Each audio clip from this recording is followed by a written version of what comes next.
bike park. Bike park. Bike park. Bike park. We only ride park. For bikes, everyone's safer. Hardly anyone crashes anymore. All right, Dad, explain this high pivot like you did so amazingly. The high pivot.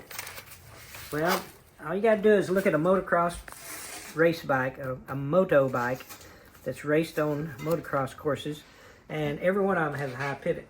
And the whole idea is that with this high pivot, it makes this axle, when it takes this load, when you hit a bump, that axle travels up and slightly back, okay? When it's a low pivot, it travels up and slightly forward. The front fork is raked in such a way where when you take a load into it, the load comes backwards or upwards and backwards into the frame or into the mass that it's carrying.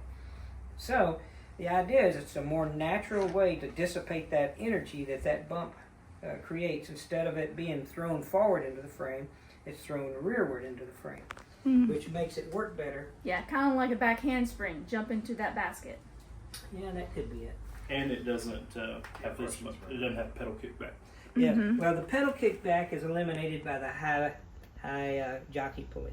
Yeah. Yeah, where this pull, instead of being pulling down now to the power of the pedaling, is pulled more in line with the. So pedal kickback, for what a lot of people don't realize happens, is on a full suspension bike, when the suspension compresses, it actually pulls the pedals up slightly. Yeah, it shortens the chain line, or not the chain line, but the chain. Not, it doesn't shorten it, but it Effectively, it's shorter. yeah, it virtually shortens it, and which that motion has to go somewhere, so it goes in moving the pedal backwards, crank arm backwards. Which over a day of riding, it's going to make your legs more tired. And the big deal though is it just makes the rear suspension work better. And it looks cool. Yeah, it does. It looks cool. Yeah, and it's in my size, so I can like do it too. Even though I don't, I'll have to get Jason to teach me. He's an expert jump teacher over there. And Bernie is like, I'll go. You know, it's a darker green than I thought. He's an expert trail dog. Yeah, he is pretty cool. He's my dirt jump dog. Mhm.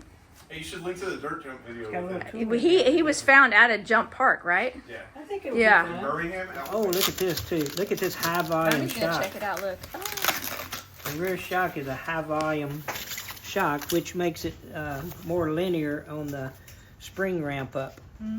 Like Irwin Park, they have regular trail and then they have a jump park.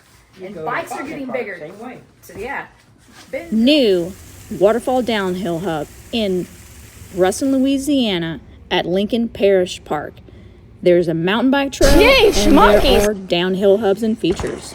Largest We got to thing. make sure we put this Everything. Yeah, the Dork disc. Yeah, make sure. So everything is getting a bigger tire. Even the Roscoe 7 has the same tire almost as this Slash 99. I mean, that's amazing. Here's one from the 2000s. The reflector itself is about the same size of the suspension. That's wild. Imagine riding that.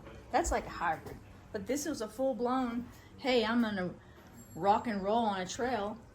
And there's our logo from back in the day. Weenie scary. Look at those. All right, check this out. This is just for nostalgia.